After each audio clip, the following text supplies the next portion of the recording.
agradeciendo siempre la invitación de la institución educativa CICAT, tratando pues de un poco ampliar nuestros conocimientos en pos, como siempre, de la recuperación del paciente.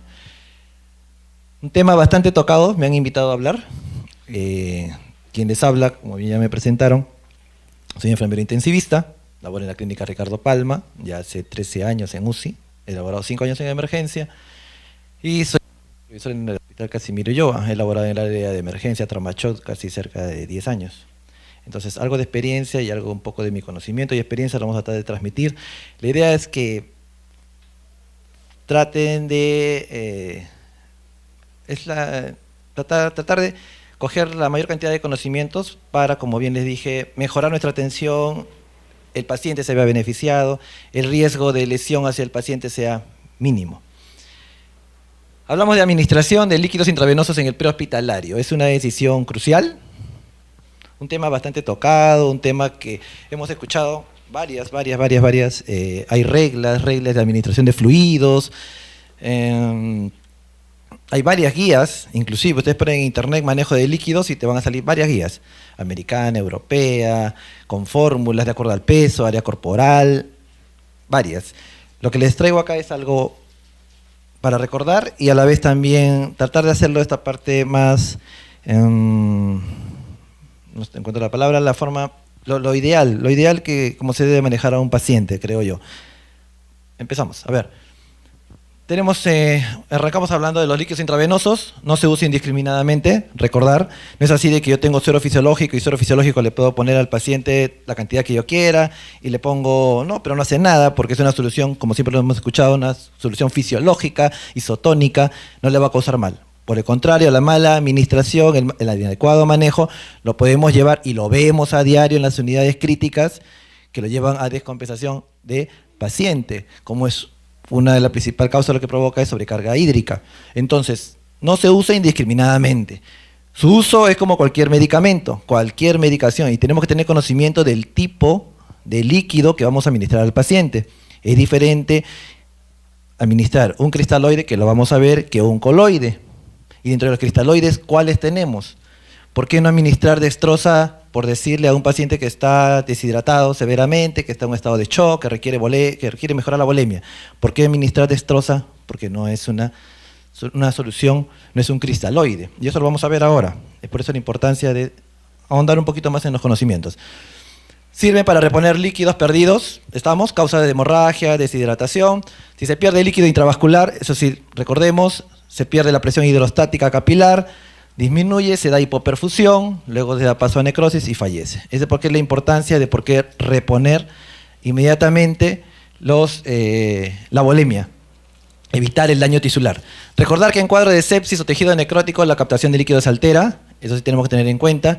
Es un poco más difícil el manejo y más fino de la parte de la administración de líquidos en paciente con sepsis. Recordar que en un estado de sepsis, cuando entra ya a un estado de shock, es un paciente que ya libera una serie de toxinas, óxido nítrico, que generan vasodilatación. Entonces ya de por sí los vasos, los capilares están dilatados y entonces la respuesta al fluido, a la cantidad de volumen que le administremos no va a ser la misma que un paciente que no tiene este cuadro. Por eso se hace hincapié en esta parte final que dice... pasamos, acá. Recordar esta parte de aquí, ¿no? En cuadro de sepsis o tejidos necróticos la captación de líquidos se altera, no va a ser la respuesta igual. Veamos, dentro de los líquidos intravenosos tenemos cristaloides y coloides. ¿Por qué se llaman cristaloides? Porque son soluciones iónicas, compuestas normalmente de cloruro de sodio al 0.9% y otra solución no tan usada en el día a día, la solución de lactato Ringer, no es tan usada y vamos a ver por qué, porque tiene más otros componentes, otros electrolitos como el potasio, el mismo lactato, que puede generar, y puede, si no es monitorizado, controlado adecuadamente, o el exceso, puede generar también un problema al paciente. En las soluciones de coloides tenemos las soluciones orgánicas, o que son similares al plasma, que ya hemos visto, albúminas, gelatinas, almidones. Ejemplo de gelatinas, a ver, vamos a tratar de un poco de interactuar, recordar. Gelatinas, ¿quién dice el nombre de gelatina? ¿Nombres comerciales de gelatinas? Poligelino, ¿más? Gelofusine, Otro, Aimacel. Jaez. Jaez. ¿Han visto el Jaez? El Jaez no es gelatina, ojo, el Jaez es almidón. Es nombres comerciales. Lo que sí tenemos que ver dentro de su composición es que si es albúmina, gelatina o almidón. Son colores. Vamos a ver el porqué la diferencia entre ambos. Este cuadrito nos va a definir claramente diferencia entre cristaloides y coloides. Vamos, cristaloides. Suero fisiológico, lactato Ringer. ¿Dice dextrosa? No dice. Porque la dextrosa es agua destilada con azúcar. La dextrosa no fue inventada para hidratar. Fue inventada para administrar a paciente que está en un estado de hipercatabolismo. Un paciente que requiere aporte de glucosa para generar energía, no porque esté deshidratado. Todo un deshidratado ustedes no le van a poner una dextrosa sola. Puede ser con electrolitos, pero no es el manejo de un paciente deshidratado que está con depresión de volumen. En los coloides hemos mencionado albúmina, almidones, gelatinas. En los cristaloides está compuesto por líquidos y iones y los coloides son líquidos orgánicos, son moléculas, no atraviesan la membrana capilar, no tienden, por eso si vamos a seguir viendo, no tanto genera edema.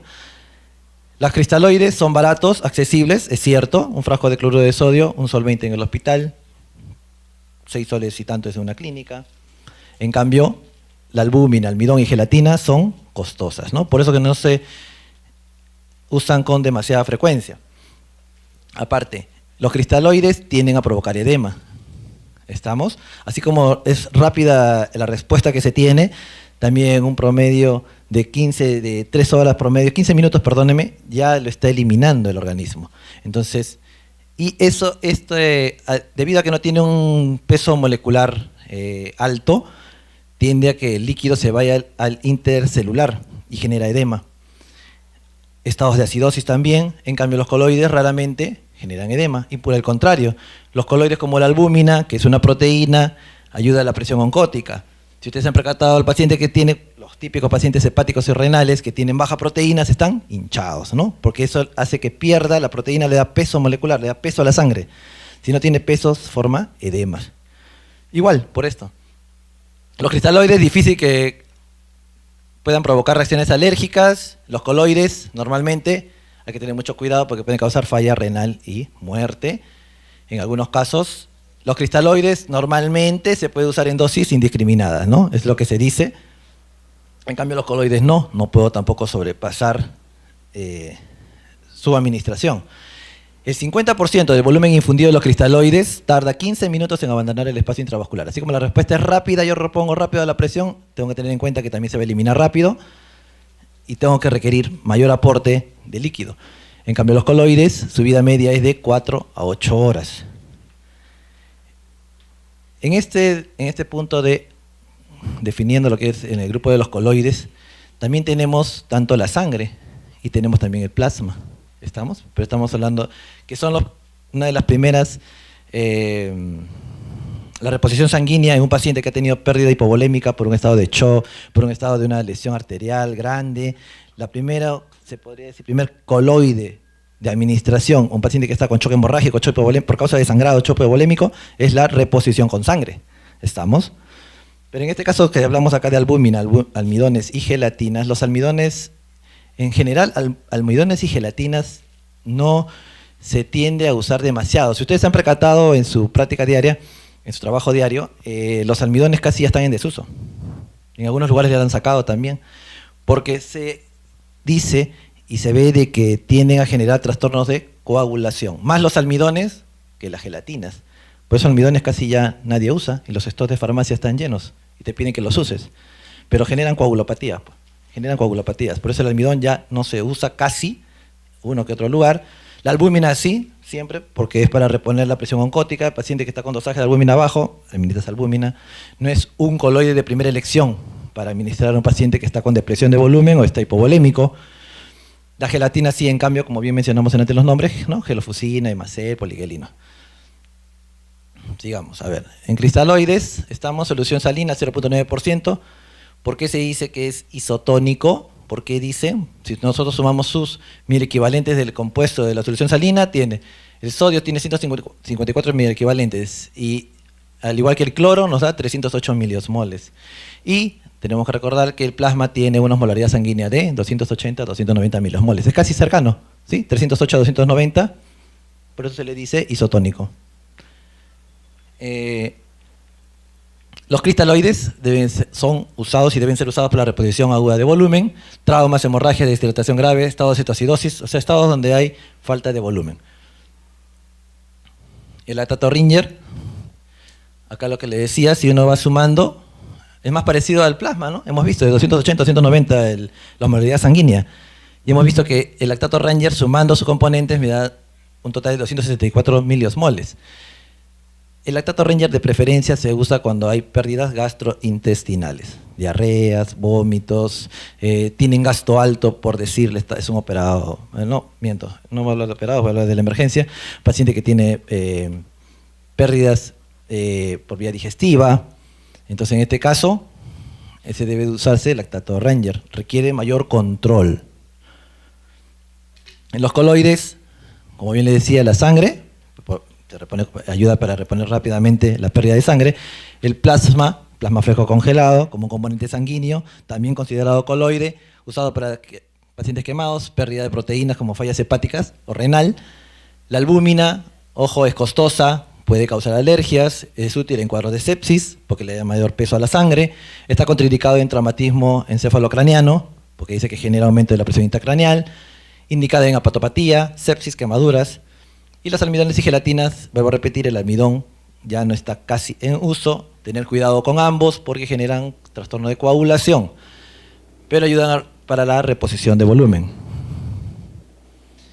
A ver, hablando un poquito más, el acceso venoso, ha sido tradicionalmente una medida de suma importancia que permite la administración de líquidos, parte de la terapéutica, soluciones endovenosas. En un paciente exsanguinado, como es el caso de un paciente que hay con pérdida sanguínea, sea por vía digestiva, por traumatismo, la administración debe ser vigorosa, ¿sí? De cristaloides o coloides. Ahora, esto estuvo encaminado a restablecer la forma empecinada de llevar a lo normal la presión arterial. ¿Estamos? Con la idea de mejorar la oxigenación tisular.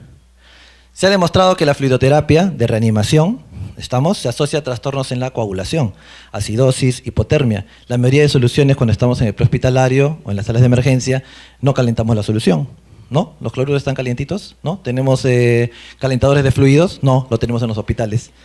La misma velocidad, la premura con que se atiende no te permite que puedas administrarlo así, pero te dicen que sí. Y tú lo lees en guías y en guías europeas y te va a decir de que cuando se administre en prehospitalario debe estar administrado con un calentador de fluidos. Debería. ¿Por qué? Porque la administración, como se utilizan bastantes volúmenes en este tipo de personas que están con depresión de volumen, que le falta volumen, así como administramos el cloruro que está a temperatura de ambiente, le llevamos a la hipotermia. Entonces, lo que constituye una llamada triada mortal en el trauma, ¿no? Lo que queremos definir. Demetriades y Coles encontraron una peor supervivencia en un grupo de 4.856 pacientes llevados al hospital por paramédicos, al compararlos con 926 pacientes transportados por espectadores. Encontró una peor supervivencia siendo llevados por los personales que trabajan de salud que por los mismos familiares, porque no se maneja adecuadamente al paciente en prehospitalario. Nichols y Coles atribuyeron estos resultados a demoras ¿en qué? En el lugar de la escena, a causa de mayores intervenciones para los paramédicos. Otros estudios han demostrado que el factor tiempo es predictor de los resultados en la mortalidad, entonces es crucial, el tiempo juega en contra para el paciente y es crucial la reposición rápida de volumen. Dos posiciones contrapuestas, el modelo americano que propone trasladar, y eso lo vamos a escuchar a la parte médica, nuestros jefes, que algunos dicen no, y más en la parte hospitalaria, que hay que actuar en la zona. En la zona se debe de actuar, en la zona tienes que reponer volumen, en la zona tienes que colocarle su catéter central, su vía periférica si tiene, acceso a intraóseo, y otros dicen no, traslado rápido a un centro de salud, a un hospital. El modelo americano es el que propone trasladar lo más pronto posible al paciente al medio hospitalario, donde poder realizar las maniobras de reanimación, donde hay mayores equipos y hay mayor garantía en la atención. El modelo francés, ¿qué te dice? No, llevar la asistencia al sitio del accidente, con el objetivo de abreviar el tiempo de espera. Son 2 puestas, y eso lo van a ver tanto en el SAMU, en la parte bomberil, que tienen cada uno su criterio, ¿no? El criterio americano o el francés. La fluidoterapia agresiva es causa de aumento de hemorragias, ojo, por desprendimiento mecánico de coágulos, al aumentar la presión arterial media y el aumento del flujo. Además produce coagulopatías por dilución, reduce el peso del coágulo. El paciente tiende menos a coagular cuando es demasiada agresiva la fluidoterapia. Los cristaloides isotónicos disminuyen la presión oncótica del lecho vascular, favorecen el edema en los tejidos, lo cual empeora la oxigenación también. Esto predispone a un síndrome compartimental, o sea, genera edema de partes blandas, y esto a su vez genera disfunción orgánica múltiple. Su administración vigorosa puede producir también, como bien mencionamos en antes, hipotermia. ¿Qué se recomienda en el Programa Internacional de Soporte Vital de Trauma Prehospitalario, el PHTLS? Si bien el aporte de volumen tiene una justificación empírica en pacientes traumatizados, nunca se ha demostrado que la administración de líquidos mejore la tasa de supervivencia. No ha demostrado. Y por eso que ambas posturas, tanto la europea como la americana, son para ser tomadas en cuenta. Ni una ni otra. No hay un estudio. En el ATLS también, que es el soporte avanzado para médicos, también te habla. No hay ningún estudio confirmado de que que la tasa de supervivencia mejore actuando con mayor rapidez en la administración de fluidos en el sitio. A ver, en la literatura encontrada nos da la respuesta en 5 importantes preguntas, porque estamos hablando de que es crucial, ¿no? El tema es ese, ¿no? Fluidoterapia, si es crucial o no es crucial. Punto 1, el acceso vascular en el medio prehospitalario. No hay datos suficientes para establecerlo como una recomendación. No necesariamente se puede canalizar una adecuada vía al momento de llegar en sitio. Como nivel 2 retrasa el traslado al medio hospitalario. No hay pruebas que demuestren beneficio, acabamos de mencionarlo. La colocación de accesos vasculares durante el transporte es factible, no debe retrasar el traslado, ¿no? Si no se puede, no ves vía a la observación, no ves una buena acceso vascular, trasládalo. No te demores en estar buscando la vena. Si el acceso vascular se obtiene, ¿dónde y cómo debe ser colocado? En nivel 1 te refieren que no hay datos suficientes para apoyar esta práctica. No hay ningún estudio que te diga que sí, debe de canalizarle sí o sí y eso va a ser mejora de vida del paciente. No. En nivel 2 te dice si el acceso vascular central es necesario, se recomienda la técnica de Slinders, ¿no? Como segunda opción ya se da la vía intraósea, tras 2 intentos fallidos, que no manejamos todos, creo, muy bien lo que es vía intraósea. Como nivel 3, los intentos de acceso venoso periférico durante el transporte debe limitarse a 2 intentos. Ojo, 2 intentos. ¿Por qué? Por tiempo. El tiempo es vital en un paciente que está con depresión de volumen. No le puedes reponer el volumen a mayor tiempo, mayor riesgo de lesión tisular. Trasládalo rápido. Como pregunta 3, si el acceso vascular se obtiene, ¿se deben dar líquidos intravenosos? No hay datos convincentes que demuestren que los pacientes en trauma se beneficien con la resucitación prehospitalaria de líquido. No hay un estudio convincente. En nivel 2, en pacientes con lesiones penetrantes, los líquidos intravenosos deben ser evitados en el ámbito prehospitalario. Utilizar una infusión continua de suero salino normal para mantener la vía endovenosa. Más que todo mantenerlo, no tanto administrar agresivamente. Ojo. Y todo esto porque no hay un estudio que sí te demuestre que realmente es beneficioso para el paciente.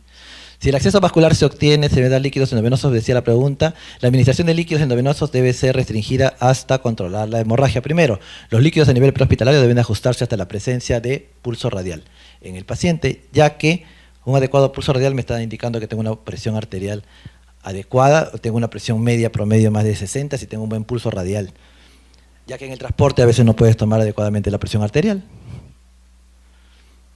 Como pregunta 4, si el líquido se administra, ¿qué tipo de solución se debe elegir? Como nivel 1, mire, no hay datos suficientes para recomendar la infusión de ningún tipo de infusión, intravenosa o intraósea, en el prehospitalario. Otro punto, bolos pequeños de volumen, solución hipertónica, 3%, 7.5%, o sea, de mayor concentración, son equivalentes. Pero esto requiere también tiempo, por eso la preparación de la solución al 3% no se expende cloruro de sodio al 3 al 7.5%, hay que prepararlo, ¿estamos? Y eso demora tiempo, ante eso traslade al hospital. ¿Y qué más? Pasamos. A ver, no hay datos suficientes para apoyar cualquier recomendación a este nivel. La administración de sangre puede ser factible y segura en el medio prehospitalario, pero ¿se hace? ¿Podemos administrar sangre? No, pues porque no tenemos bancos de sangre portátiles, no hay un adecuado manejo tampoco de las soluciones de sangre. Entonces eso no lo manejamos, pero se recomienda, si lo tienes, bueno, administrale. Si el líquido endovenoso se administra, ¿qué cantidad y a qué velocidad se debe perfundir? ¿Qué te dice como nivel 1 de recomendación? No hay datos suficientes para recomendar la tasa específica de volumen de líquidos que se administren en el ámbito hospitalario. Como nivel 2 de recomendación, la velocidad de infusión recomendada es aquella que permita mantener la vía endovenosa permeable solamente. ¿Estamos?